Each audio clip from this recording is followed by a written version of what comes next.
Wow.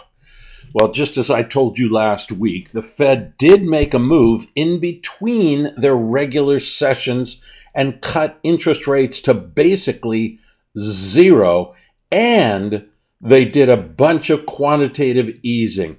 Hey everybody, Courtney Smith here, but let's just stick right here. So I told you last week that the Fed would likely cut interest rates, I said by at least a quarter, maybe 0.5%, before their next meeting. Their next meeting is coming up this week, but instead they cut them all the way down to 0 to 0.25%. They also announced $700 billion worth of quantitative easing. In other words, they're going to buy a bunch of treasuries and mortgage-backed securities. And they say here, as you can see from this picture from the Financial Times, the bank prepared to use its full range of tools to head off global downturn caused by coronavirus pandemic. Now, the other headline on here is U.S. stocks head for slide despite Fed intervention. So we'll talk about that more when we talk about the yield curve. But the point is that in spite of all of this, stock index futures are down compared to Friday, simply because even more of the world is in lockdown. We're seeing countries all over the world, Spain, Italy, Germany, Philippines, all over the world, the UAE are all shutting down to stop the coronavirus. And so we're seeing that, and that's causing people to say, well, cutting interest rates to 0 is great, quantitative easing is great, but there is not going to be an economy. So no matter what you're doing as far as trying to boost the economy, if nobody's going out and stores are shut down and factories are shut down, who cares what interest rates are? Because there ain't no economy to boost. So that's what's really driving these markets right now. Hey everybody, it is Courtney Smith here, and let's dive right in. So the S&P was up extremely strongly on Friday, but it's already down a bit overnight with the stock index futures. Now, by the time Monday comes around, who knows what's going to happen? But we're not breaking the lows that we made on Thursday or Friday yet in the overnight session. We've retraced about half of what we gained on Friday. So the bear market is still in force. We saw we're keeping the selling pressure at a very high level. And at a high level, well, as I said last week, that it's very unsustainable what we saw 2 weeks ago. But on the other hand, keeping it at this high level, this is pretty unheard of as well. NASDAQ down hard again, as I say, but the purple predictor shows that people are starting to buy the NASDAQ, the smart money. Seasonality is neutral at this point. We can see here that we're expected to kind of go sideways. Remember, we're following the green line right now, which is the seasonality when we have a sitting president running. We're going to assume that Donald Trump is going to be the nominee, and that would be the green line. If it was an open field, that would be the red line, which would be bullish, and all election years would be the blue line, which is also a little bit bullish. So actually the sitting president right now is the most neutral. Now, I need to stop here. A year ago, you can see in March, the yield curve went negative and basically went flat in early March of last year. And so at that time, I told you that there would be a bear market and a recession approximately 1 year in the future. The indicator comes out about a year in advance. When we go to a negative yield curve, we have a bear market and we have a recession about a year in the future. It could be as little as 9 months. It could be as long as 18 months, but 12 months is about right. And of course, we're now in a bear market, and it started 1 year in advance, as I told you, and as I told you in the financial crisis report that I wrote at the time. I'm not a doom and gloomer, so that was highly unusual for me to come out with that report. Highly unusual. I'm not a doom and gloomer. But I told you a year ago that we would have a bear market in roughly a year. Here we are. This is a bear market. We haven't entered into a recession, though much of the world is already there, and I'm really pointing mainly at Japan and Europe. But we're going to see at least 1 quarter of negative growth in China, which is very important. And I think we're going to end up with 2 quarters of negative growth in China because 2 of their biggest markets, Europe and Japan, are in recessions. Will the U.S. go into recession? Yes, I believe it will. The coronavirus will be the triggering factor, but the yield curve is the reason why. Furthermore, we then we bounced out of the negative yield curve in April, but then we went back down in May and stayed there basically until October of last year. So for sure we're going to have a recession. For sure we're going to have a bear market. That's just a done deal. It's baked in the cake. I don't care what the Fed does. Now, the interesting thing is, when does this all end? In other words, we're in the plan that we told you about. And now we have to start thinking about, well, when will it be over? Well, the answer is when the yield curve goes sharply positive. Right now, as you can see in the lower left-hand corner, it is positive now. So that's good. That's good. But it needs to go sharply positive. And sharply positive, in my mind, would be at least 1.00. In other words, it needs to go back up to the top of the chart before this thing ends. Right now, as you can see, and this is based on Friday, it's at a little over 40. With the Fed cutting interest rates as much as they did, we may actually see the yield curve on Monday, and I will send out a report to you at the end of Monday updating today's I should say fully paid up members will receive an update. Okay, sorry, freebies, no update for you. This is one of the great benefits of being a fully paid up member. But the point is that at the end of Monday, we may see the yield curve at a very, very high level. So we're going to have to update this chart on Monday. Fully paid up members will receive an update at the end of Monday. The VIX, I told you it would go higher.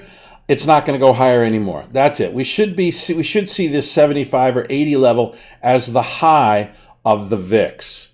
Asset allocation stabilized. In other words, they didn't really move out of stocks into bonds so much this last week. And of course, we did see a couple of bullish days during the week, but those are pretty well gone now. Riskicator, forget it. They want no risk at all.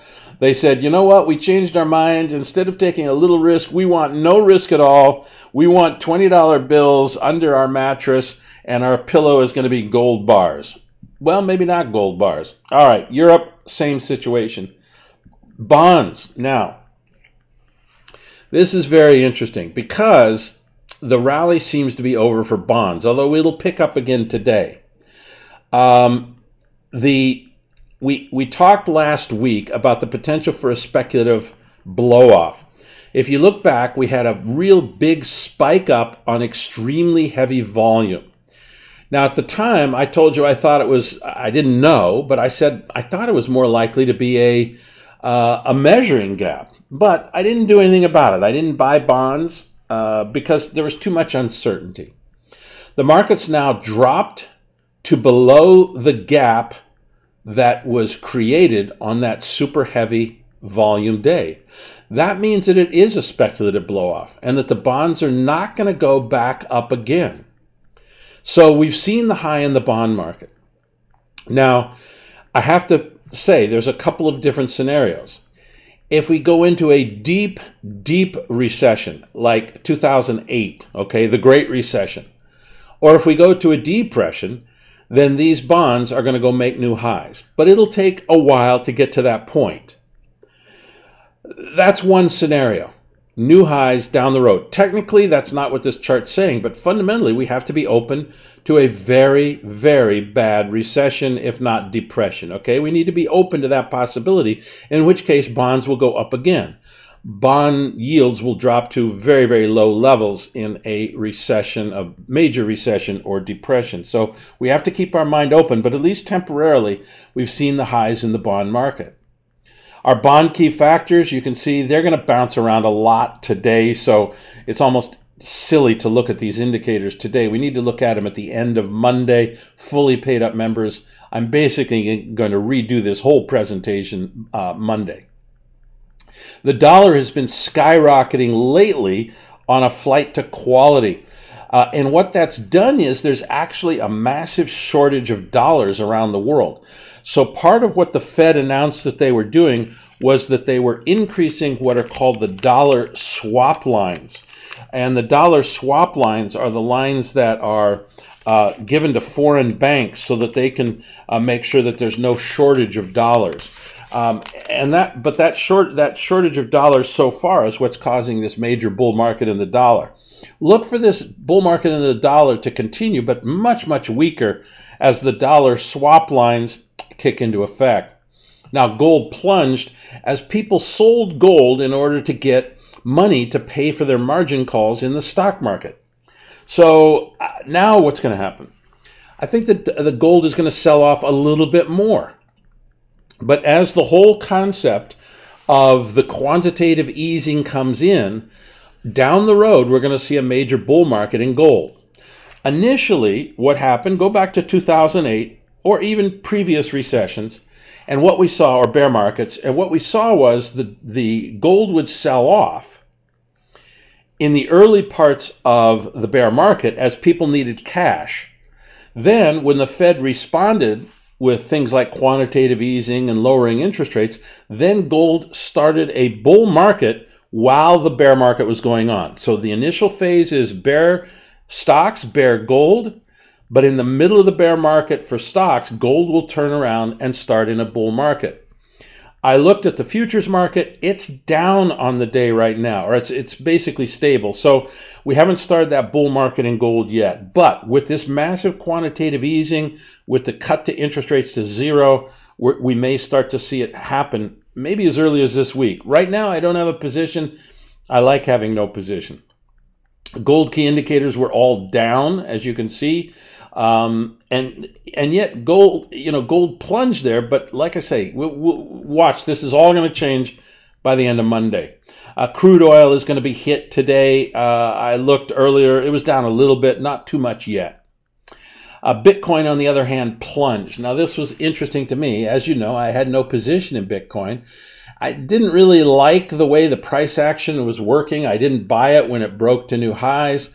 And then it just drifted lower, and so I said no position.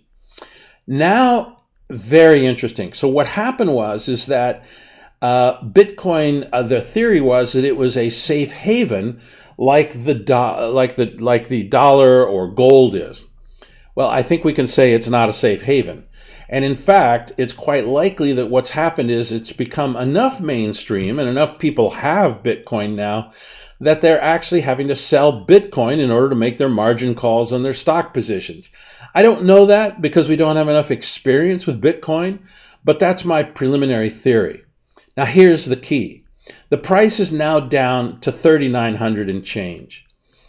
Well, okay, that was the low on the panic. Now we're back up to 53.